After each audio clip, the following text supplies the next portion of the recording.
I feel that we're focused and excited for the opportunity to go to a tough building and play against a very good team.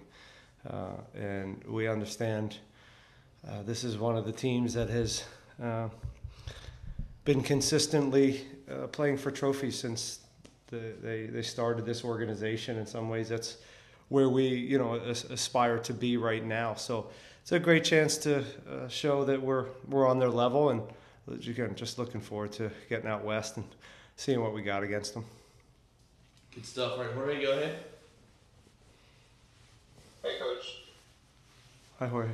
Coach, today marks the one-year anniversary of the Open Cup final, and now you're going off to Seattle, where potentially you could tie last year's points on the table. Just how much has the group changed? Obviously some changes, but what have you seen?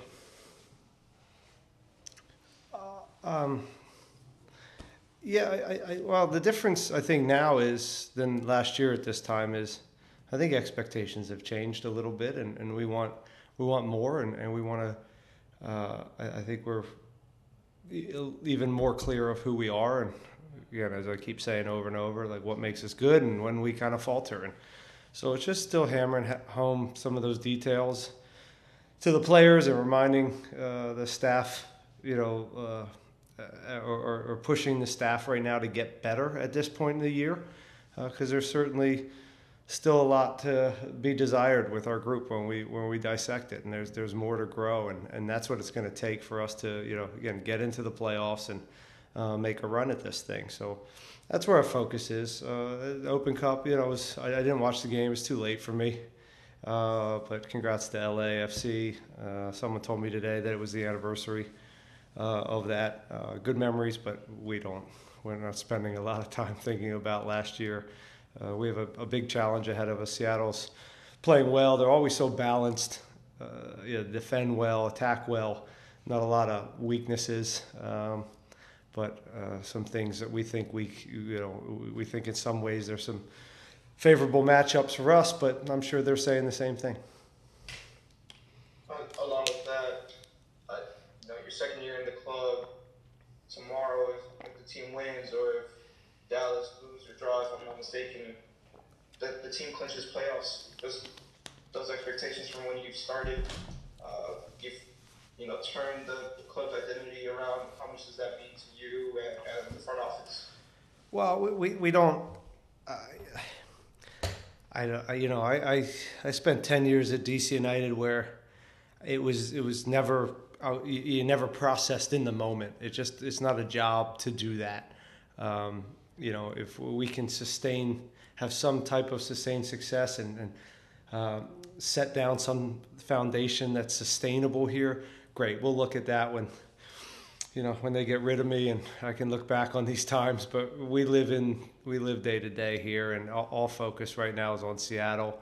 I'm proud of the guys for the year they've put in so far, but again, it just looking backwards right now is very, very difficult because there's so much ahead, and it starts with trying to get some points here and getting ourselves in the postseason and trying to move up. And then lastly for me, Coach, just any available status over Hector Herrera? He was on the field today, so that's a good sign. Thank you, Coach. Safe travels. All right, Thank Dustin, go ahead. Hey, man. Hey, Dustin. Hey, saw Ezekiel and Latif come out of the game last week. Just any updates on them? What you expect from them this weekend? Latif took a knock and was in concussion protocol, but again on the field today. Zeke was on the field today, so we'll make some decisions on them. But we'll patching them up. Along 3 games, and so when you have that many games and you push guys, sometimes you have some eggs broken, and fortunately none of them are going to be that long, and we'll get those guys back if they're not back already. And then just on Seattle, Jordan Morris having a big year for them. He's kind of playing in a different role, kind of as a number 9. A little different than what you guys have seen a lot in MLS this year with the target type forwards. Just what kind of problems does he pose? Well, he's just relentless, and he's really seems to have bought in. Again, I don't want to speak for him and their staff, but he seems to really be enjoying kind of being a forward and just being relentless, and his reactions to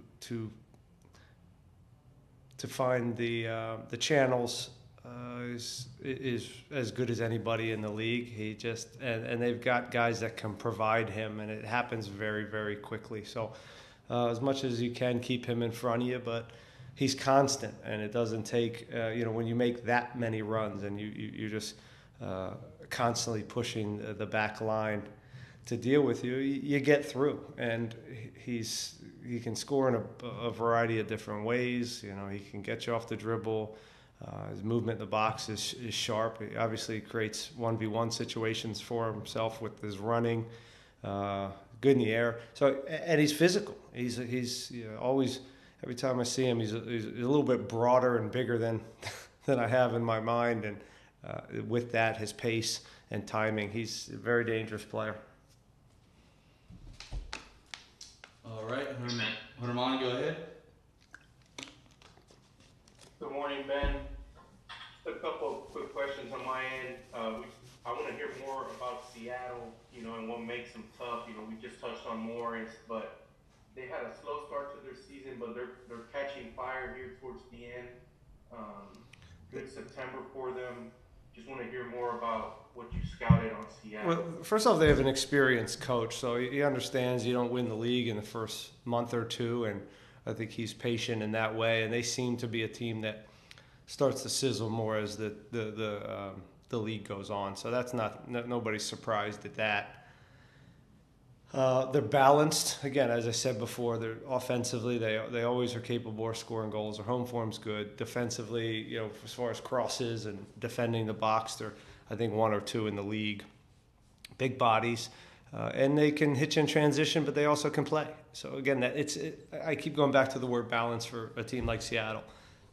Experienced, they have, seem to always have the right pieces in play, and I got a lot of respect for what they've done since they've come into the league, and of course Brian and their staff, they've done a great job. So it's a tough place to play. The turf, great crowd. It's one we need to embrace.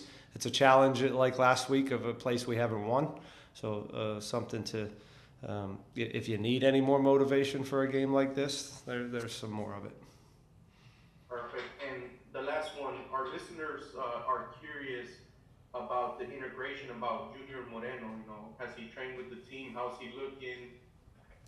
Well, the good news is I have history with Junior, so I know what he offers, and I can have real honest conversations with him about where he's at fitness-wise, and make sure he's up to speed on who we are and how he's going to affect these games when he comes in.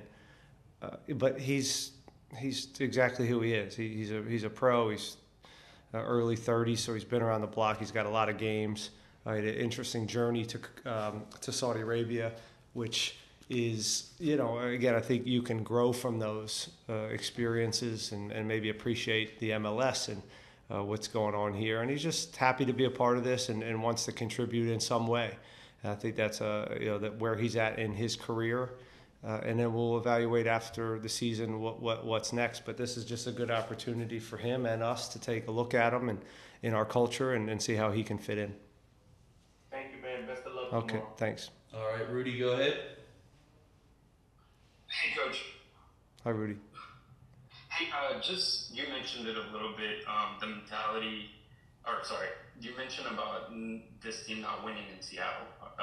You guys did that for the first time in Austin, and carrying it on, just the mentality. What is the mentality of the team, kind of breaking those bad streaks, and possibly, if a team can do it, it would be this one to do it in Seattle.